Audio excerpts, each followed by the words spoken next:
지난주 목사님들과 함께 옛들의 약을 쳐야만 했습니다.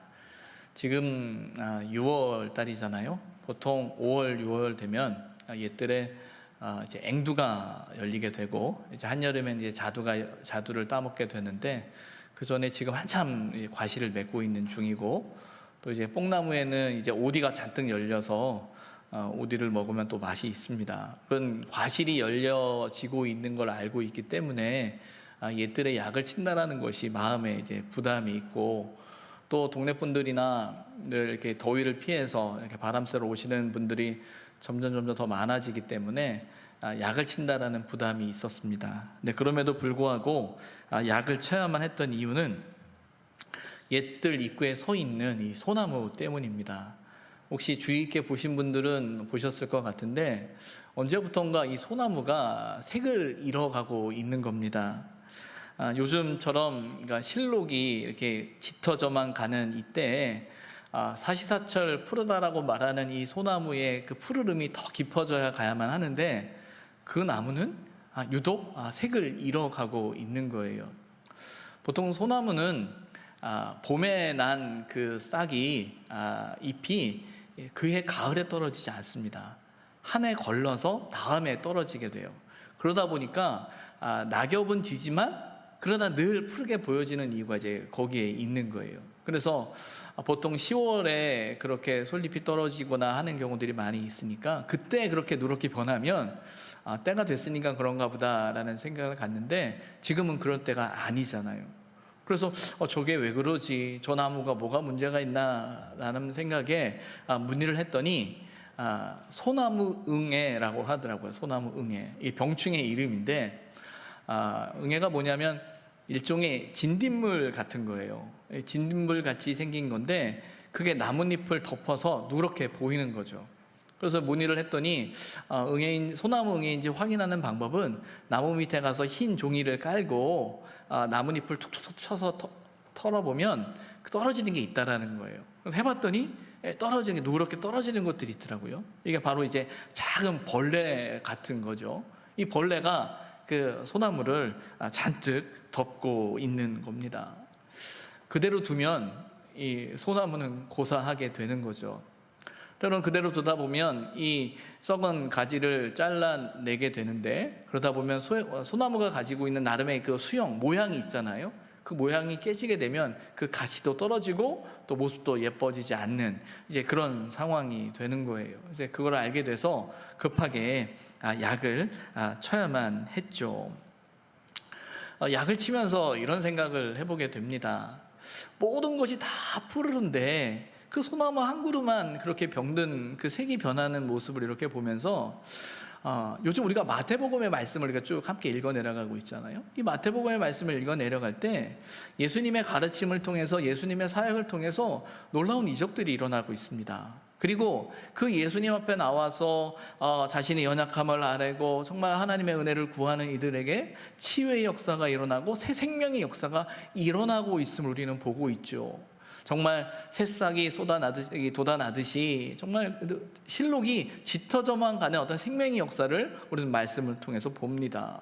근데 또 한편으로는 한쪽에선 점점 그 색깔과는 전혀 다른 색을 띠면서 다른 색으로 변해가고 있는 또 사람들을 발견하게 되는 거예요. 마치 소나무가 병에 걸려서 색이 변하듯이 그들 마음속에 가지고 있는 어떤 그 무엇이 그들의 색깔을 변하게 하고 있다라는 거죠. 근데 문제는 그대로 두게 되면 죽는다라는 겁니다. 조치를 취하지 않으면, 내버려 두면 죽게 된다라는 거예요. 오늘 우리가 읽은 이 본문의 말씀에는요, 두 가지 이적의 이야기가 나오죠. 하나는 두 맹인이 눈을 뜨는 이적이 나오고요. 또 하나의 이적은 말 못하는 귀신 들려 말 못하는 사람이 말문이 트이는 역사가 일어나고 있습니다. 이 마태복음 8장과 9장에는 많은 이적을 세부 한 10가지 정도가 됩니다. 그래서 거의 대부분의 이적들은 다른 복음서 마가복음과 누가복음에도 동일하게 평행 본문으로 내용이 기록되어져 있고 조금은 좀 더 자세히 내용이 기록되어져 있어서 본문을 이해하는 데 도움을 많이 받습니다. 그런데 오늘 우리가 읽은 이 본문은 마가복음과 누가복음에는 기록되어지지 않은 마태만의 자료입니다. 아마 마태가 어떻게 이 이야기를 마태만 기록했을까라는 것에 대해서는 여러 가지 신학적이고 이야기가 있을 수 있겠으나 적어도 이 마태에 의해서 기록되어져 있는 본문의 말씀을 읽어 내려가면서 또 특별히 앞서 나오는 어떤 이야기들과의 어떤 맥락 속에서 마태가 이 본문을 기록한 것은 우리에게 어떤 말을 하고 싶은 것이 있지 않을까라는 생각을 해보게 돼요. 특별히 이 말씀 속에서 우리 자신을 돌아볼 수 있게 된다라는 생각을 해보게 됩니다. 먼저 본문 27절에 보게 되면 두 맹인이 예수님을 따라오고 있죠. 두 명의 시각 장애인이 주님을 따르는 모습을 보게 됩니다.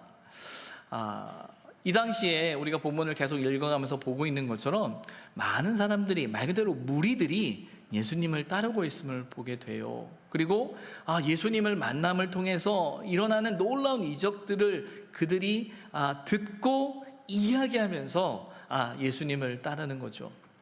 아마 본문에 나오는 이 두 명의 시각 장애인들도 그런 소문을 들은 것 같습니다. 그들이 볼 수는 없는 사람들이잖아요. 볼 수는 없는 사람들이지만 듣는 겁니다. 듣는데 사람들의 이야기를 듣는 거죠. 예수란 사람이 있는데 그를 만나는 사람들마다 그에게 놀라운 이적과 치유의 역사가 일어난다더라 라는 이야기를 듣습니다. 그리고 그런 이야기를 들은 많은 사람들이 그를 따르는 발걸음을 그들은 듣습니다. 그리고 그들도 볼 수는 없으나 사람들의 발걸음 소리를 듣고 그 무리 가운데 있었던 것 같아요. 그리고 예수님이 지나가신다는 이야기를 듣고 또 예수님이 가까이 계신다는 이야기를 듣고 오늘 본문에 보게 되면 다윗의 자손이여 우리를 불쌍히 여겨 주십시오 라고 외치는 그들의 외침이 오늘 본문에 그려지고 있습니다. 그들은 볼 수 없기 때문에 어떤 면에서는 예수님께 다가갈 수가 없었는지도 모르겠어요.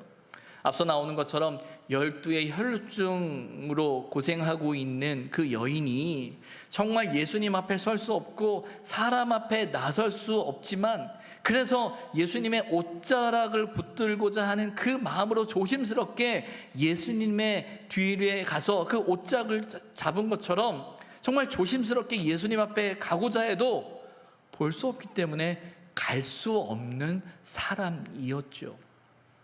그러나 그들의 마음에는 간절함이 있는 거죠. 정말 나에게도 다른 사람에게 통해서 들려지는 그런 일들이, 그런 이적이, 그런 기사가, 그런 은총이 있기를 소망하는 마음이 그에게 있었던 것 같습니다. 그래서 그는 외친 거예요. 우리를 불쌍히 여겨 주십시오. 그런데 이어진 본문엔 그 외침에 예수님이 반응하지 않는 것 같아요. 그래서 이어지는 28절은 이렇게 말합니다. 예수께서 집에 들어가시매. 길 가운데서 그런 외침을 들으셨는데 예수님께서 그냥 듣고 가신 것 같아요. 그리고 누군가의 집에 들어가셨다라고 되어져 있습니다. 근데 본문을 보니까 그 두 시각 장애인들이 그에게 나왔다라는 거예요. 그들의 외침은, 그들의 부르짖음은 길가에서 끝난 게 아니에요. 주님이 어디로 가시는지 알지는 못하나 사람들의 걸음을 따라서 주님이 계신 곳까지 가게 되었음을 본문에서 보게 돼요. 그때 예수님께서 그들에게 묻습니다. 내가 능히 이 일 할 줄을 너는 믿느냐라고 묻는 거예요. 이 질문엔 또 다른 의미가 있어요. 그 두 시각 장애인들의 외침은 이거잖아요. 다윗의 자손이요. 이 다윗의 자손이라는 건 단지 예수님을 부르는 호칭의 개념이 아니에요. 칭호의 개념만이 아닙니다. 거기는 신앙적인 의미가 담겨져 있고 신앙적인 고백이 담겨져 있는 거예요. 이 말은 그들이 기다리고 있는 메시아에 대한 소망이 그 표현 속에 담겨져 있는 거죠. 그래서 유대인들에게 있어서는요, 그들이 지금 당하고 있는 고난과 핍박과 어려움의 문제가 이 다시 오실 그 메시아, 아니 메시아의 오심을 통해서 우리가 구원받을 수 있을 거라는 기대를 가지고 있었습니다. 그런 면에서 이 두 명의 그 시각 장애인들은 예수님에 대한 소식을 듣고 예수님에 대한 이야기를 듣고 그가 행하신 이야기들을 들을 때마다 어떤 면에서는 그들의 마음속에 그분이 메시아가 아닐까라는 기대가 있었는지 몰라요. 그래서 예수님이 묻는 거예요. 내가 능히 이 일을 할 줄 믿느냐라는 그 질문 속에는 이 말인 거죠. 내가 메시아인 줄 너는 아느냐라는 거예요. 그런 의미가, 그런 뜻이 담겨져 있는 질문이라는 겁니다. 이사야 11장에 보게 되면 이런 표현이 나옵니다. 이새의 자손을 통해서, 이새의 줄기에서 나온, 이새의 뿌리에서 나온 한 싹이 돋아나서 그 가지에서 줄기에서 난 그것이 결실하게 될 것이다 라는 표현이 나오거든요. 이새의 뿌리 누굽니까? 이새의 줄기에서 나온 것이 누굽니까? 바로 다윗이에요. 그래서 그들이 가지고 있는 메시아에 대한 신앙의 고백, 어느 혈통에서 어느 지파에서 메시아가 나오느냐라고 할 때 그들은 다윗의 혈통, 유다의 혈통이다라고 그들은 알고 있는 거예요. 그래서 그런 고백을 하고 있는 것이죠. 그래서 그들이 정말 그분이 메시아이지 않을까라는 생각을 가지고 예수님 앞에 다가가고 있음을 본문에서 확인하게 됩니다. 그런데 이런 생각을 해보게 돼요. 정말 그들이 메시아인 줄 알았을까라는 거죠. 정말 그 두 시각장애인들이 정말 예수님이 메시아라는 확실한 믿음, 그리고 율법적이고 성경적이고 그들이 내려오고 있던 어떤 분명한 근거 속에서 예수님이 메시아라는 확신이 그들에게 있었을까? 여러분들은 어떻게 생각하십니까? 저는 그런 생각을 해봐요. 아마 잘 몰랐을 것이다. 잘 몰랐을 것이다. 또 한편으로는 그들이 가지고 있는 절박함이 있잖아요. 볼 수 없다라는 것 때문에, 보이지 않는다라는 것 때문에, 그리고 그것 때문에 그들이 경험하고 있는, 그 결핍 때문에 경험하고 있는 삶의 고통 속에서 이 삶의 문제를 해결하기 위해 그 예수라는 분을 통해 이 문제가 해결되기를 소망하는 그 간절함이 그들 마음 가운데 있지 않았을까?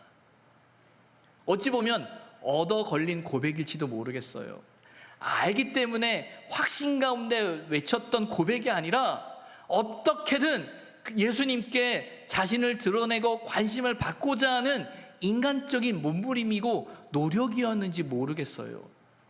하지만 보지 못했던 그를 통해서, 보지 못했던 두 시각장애인들을 통해서 다윗의 자손이라는 중요한 신앙의 고백이 오늘 시작되어지고 있다는 겁니다. 그래서 이제 나오는 이 다윗의 자손이라는 고백에 대한 표현은 오늘 본문이 처음 시작되어지는 거예요. 근데 여러분, 아이러니하지 않습니까? 많은 보는 사람들이 있잖아요.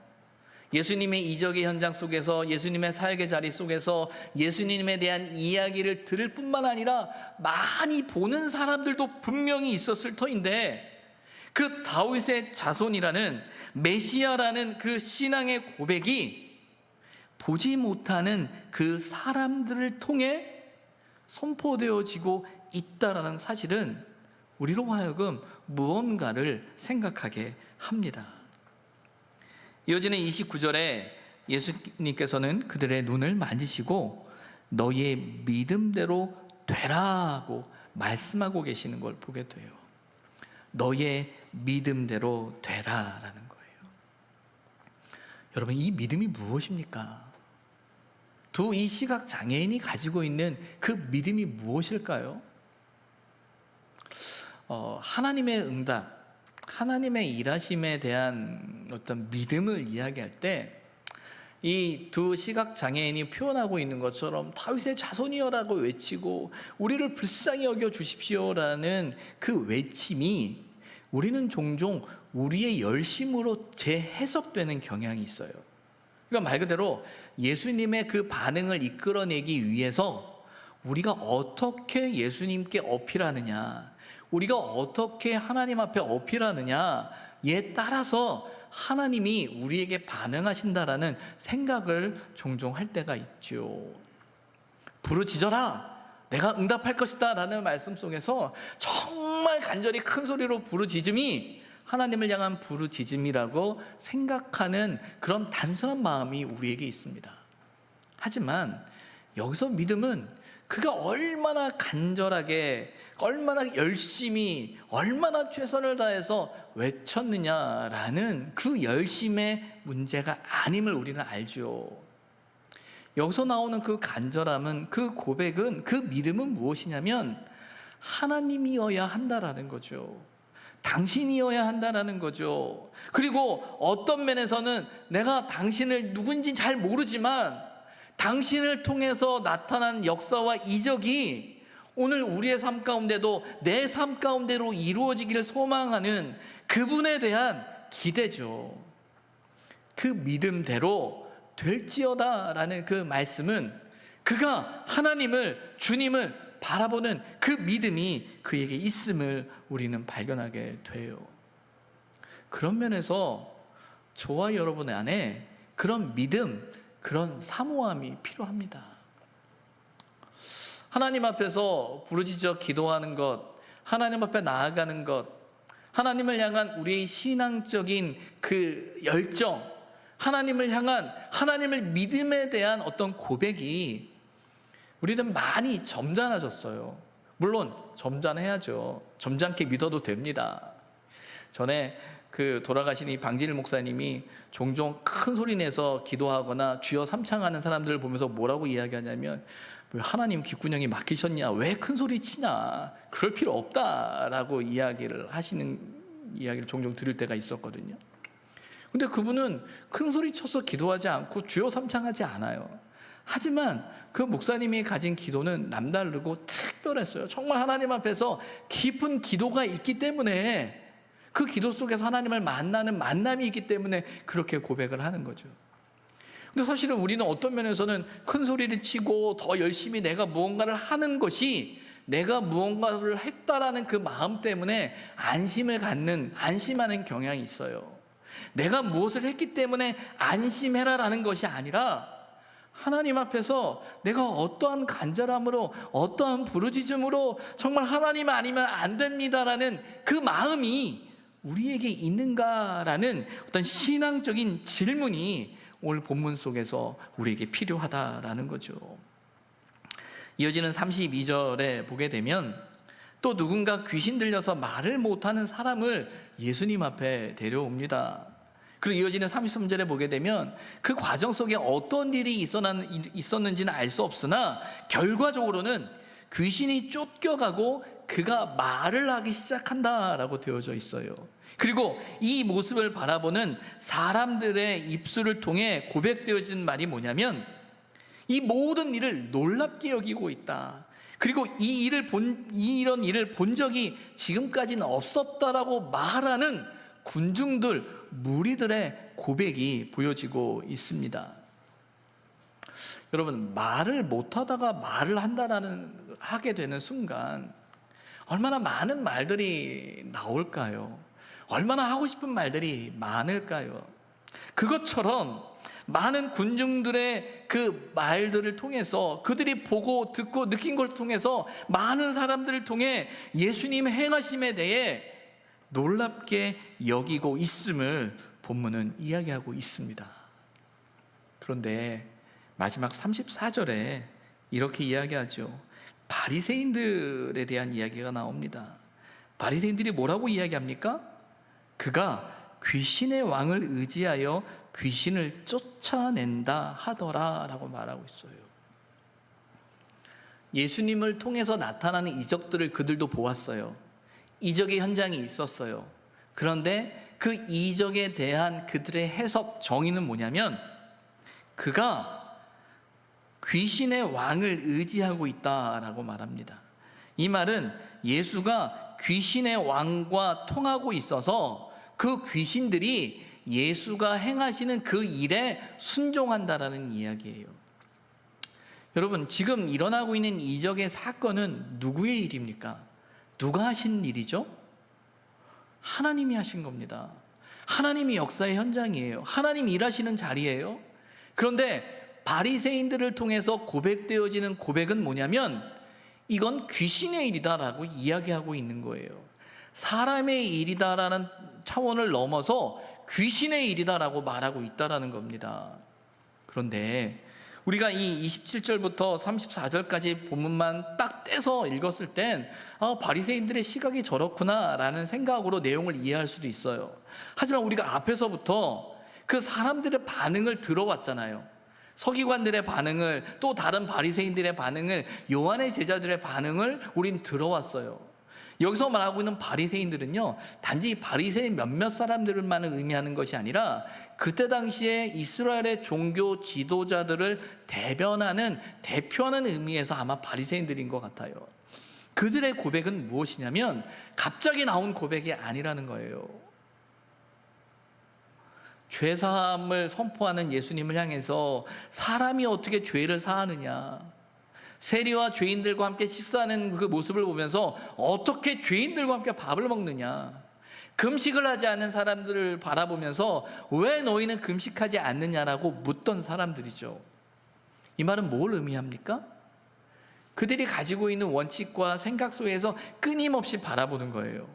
끊임없이 바라보고 끊임없이 해석하고 끊임없는 그 생각을 갖고 있다가 오늘 이 본문에 와서 그들이 내린 결론은 이 일은 귀신의 일이다 라고 말하고 있는 거예요.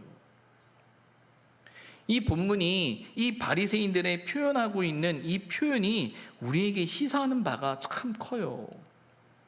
물론 이 바리새인들이 이렇게 다르게 바라보는 이유가 있습니다. 뭐 종교적이고 또 정치적인 이유로 설명할 수 있죠. 어떤 면에서는 그들이 가지고 있는 종교적인 권위를 예수님이 무시한다라는 생각을 했는지도 모르겠어요. 또 사람들이 자신들에게 보여주는 존경과 관심이 예수님께 바뀌어지고 있다는 것 때문에 갖는 어떤 긴장감이었을지도 모르겠어요. 더 나아가서는 신앙적인 의미, 순수한 의미에서 정말 순수하게만 바라본다면 그들이 지키고 있는 신앙적인 신조와 그 믿음이 그 예수님이라는 사람을 통해서 도전되어지고 있기 때문에 다 이해되어질 수 없는 이 상황 앞에서 그들이 이렇게 말하고 있는지도 모르겠습니다. 근데 중요한 건 무엇이냐면 단지 이러한 신학적인 해석을 뛰어넘어서 그들이 가지고 있는 마음이라는 거예요. 그들의 마음이 다른 생각을 하는 순간 그 생각이 점점 왜곡되어지기 시작하는 거예요. 내가 이게 맞다라고 생각하는 그 순간 그 생각의 꼬리에 꼬리를 물어서 점점 이 모든 말 자체가 스스로 합리화되어지고 논리화되어지고 합당하다라고 말하고 있는 이 모습을 발견하게 되는 거죠. 그런데 여러분, 앞서 나온 두 시각 장애인들과 귀신 들려 말 못하는 사람들과 어떤 다름이 이들에게 있습니까? 이들은요, 볼 수 있는 사람들이잖아요. 이들은요, 들을 수 있는 사람들이에요. 그리고 이들은 누구보다도 많이 아는 사람들이에요. 우리가 정확한 판단을 하기 위해선 많은 정보가 필요하죠. 잘 보고요, 잘 들어야 돼요. 그리고 나서 잘 판단해야 합니다. 그런 기준이라면 누구보다도 종교 지도자들이, 바리새인들이 더 정확하게 판단하고 생각하고 결정할 수 있었어야만 합니다. 그런데 오늘 마태가 우리에게 이야기하는 건 예수님이 메시아다라는, 다윗의 자손으로서 예수님이 메시아다라는 이 중요한 신앙의 고백이 누구보다 잘 보고 누구보다 잘 듣고 누구보다도 많이 아는 사람들이 아니라 보지 못하는 사람을 통해 듣지 못하는 사람을 통해 메시아이신 예수님의 역사가 증거되어지고 나타나고 있다라는 거죠. 그리고 그들이 그 예수님을 경험하고 있다라는 거예요. 말 그대로 모든 것을 다 갖춘 상황이 하나님을 만나게 하는 것이 아니라 그들이 가지고 있는 결핍이 하나님을 만나게 한다라는 거예요. 어떤 결핍이 우리에게 있습니까? 우리는 어떤 면에서 내가 가진 어떤 결핍들, 내가 가진 문제들, 내가 가진 어떤 상황들을 생각하면서 안 된다라는 생각을, 이유를 찾을 수 있어요. 이것 때문에 안 되고 저것 때문에 안 되고 이래서 안 된다라는 이유들, 수많은 문제들, 결핍들이 우리의 어떤 말의 이유가 될 수 있겠죠. 그런데 여러분, 하나님의 일은요, 내가 안 된다라고 말하는 그 이유들이 하나님이 일하실 수 있는 이유가 된다라는 사실을 우리는 알아야 됩니다. 보지 못하기 때문에 주님을 만나잖아요. 듣지 못하지만 주님을 보잖아요.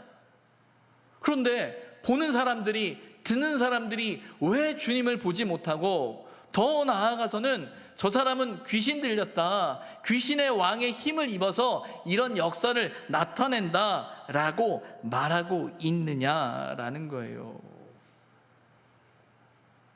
우리는 이 본문의 말씀을 보면서 우리 신앙의 자리를 깊이 점검해야 돼요.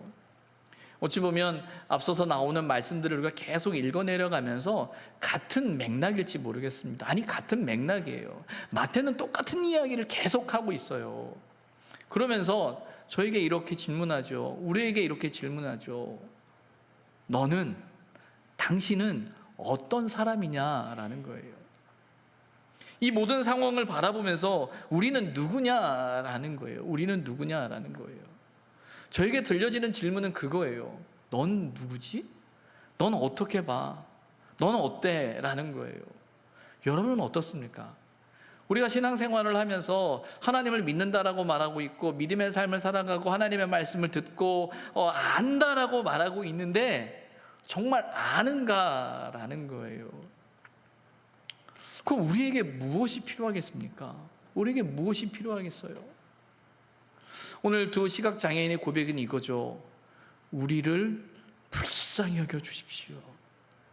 여러분, 이 불쌍히 여겨달라는 것이 갖는 어떤 의미는 뭘까요? 인간적인 의미로는 모든 자존심을 내려놓고 나의 실패를 인정하는 거고, 나의 약함을 인정하는 거고, 어떻게 보면 사람들 앞에서 요즘 같은 세상 속에서 자신이 능력이 있고 힘이 있고 권세 있고 뭔가 가지고 있어서 내가 뭔가 할 수 있다라는 사람들을 더 인정받는 이 시대 속에서 우리를 불쌍히 여겨달라는 말이 갖는 의미는 너무나 연약한 표현이에요. 하지만 하나님의 일은 그로부터 시작되어지는 거예요. 우리를 불쌍히 여겨 주십시오라는 거죠. 코로나19 시대를 살아가고 있는 저와 여러분의 삶 속에서 정말 필요한 게 뭘까요? 내가 많이 알고 있고, 내가 하나님의 일에 대해서 지금까지 오래 신앙생활에 왔으니까 이런 모든 것들이 우리의 신앙생활의 안정장치가 될 수 있을까요? 저는 아니라고 생각합니다. 더 이때일수록 하나님 앞에 불쌍히 여겨달라는 몸부림이 우리를 살리게 되는 거예요. 서두에 말씀드렸던 이 소나무, 응애병에 걸린 이 소나무를 보면서 이런 생각을 해요. 그 병이 걸린 것 때문에 빨리 치료해야겠다는 생각을 하면서 또 한편은 이런 생각을 해보죠. 왜 저 나무가 그 병에 걸렸을까? 그 다른 많은 나무들 중에서 왜 저 나무가 병에 걸렸을까? 제일 비싼 나무여서 그런가? 라는 생각도 해봅니다. 근데 여러분 아시겠지만 지난 겨울에 사실 눈도 많이 오지 않고 무척 가물었거든요. 가물다 보니까 옛뜰에 있는 벚나무 두 그루 올 봄에 죽었더라고요. 그래서 제가 이 나무들을 볼 때마다 가슴이 찢어지고, 야, 이러면 내가 뭘 어떻게 해야 되지? 막 그런 안절부절하게 되는데, 왜 그 나무들이 약해질까라고 생각해 보면 물이 부족하거나 뭔가 부족한 거예요. 근데 그 부족함이 채워지지 않은 상태로 그대로 두면 살아있는 것 같고 싹이 나오는 것 같고 나무로서 있는 모양을 갖고 있는 것처럼 보여지지만 결국은 말라 죽게 되는 거예요. 신앙생활도 똑같습니다. 우리가 하나님 믿는다고 하고 예배 드린다고 그러고 이렇게 신앙생활 한다라고 이렇게 그냥 모여지는 모습 안에만 머물러 있다면 우리는 어떤 면에서는 점점 메말라 가는 거예요. 우리를 불쌍히 여겨달라는 이 고백은요, 우리가 살아가면서 정말 하나님 아니면 안 된다라는 그 간절함의 고백이 저와 여러분에게 필요한 이유라는 것입니다.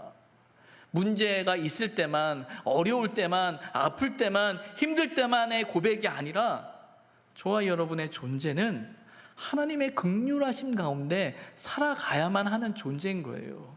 그 은혜를 입어야 하는 존재라는 거죠. 내가 누리고 있는 이 부족함이 없는 모든 것이 채워졌다라는 것, 어떤 면에서는 겸손한 마음으로 그래 한 이 정도면 됐어 라는 어떤 그 마음이 은혜가 아니고요, 오늘 하루의 삶 속에서 더 많은 것을 갖기 위한 몸부림으로써 우리를 불쌍히 여겨달라는 말이 아니라 하나님, 매 순간 우리의 삶의 자리 속에 하나님의 도우심 아니면, 하나님 붙드심 아니면 살 수 없습니다라는 그 간절함으로 나아갈 때 저와 여러분이 볼 수 없는 사람이지만 볼 수 있게 되는 거고요, 들을 수 없는 사람이지만 들을 수 있게 되고 말할 수 있게 되는 것입니다. 저와 여러분 가운데 우리를 불쌍히 여겨달라는 이 신앙의 고백이 저와 여러분의 고백이 되기를 주님의 이름으로 부탁을 드립니다. 기도하겠습니다.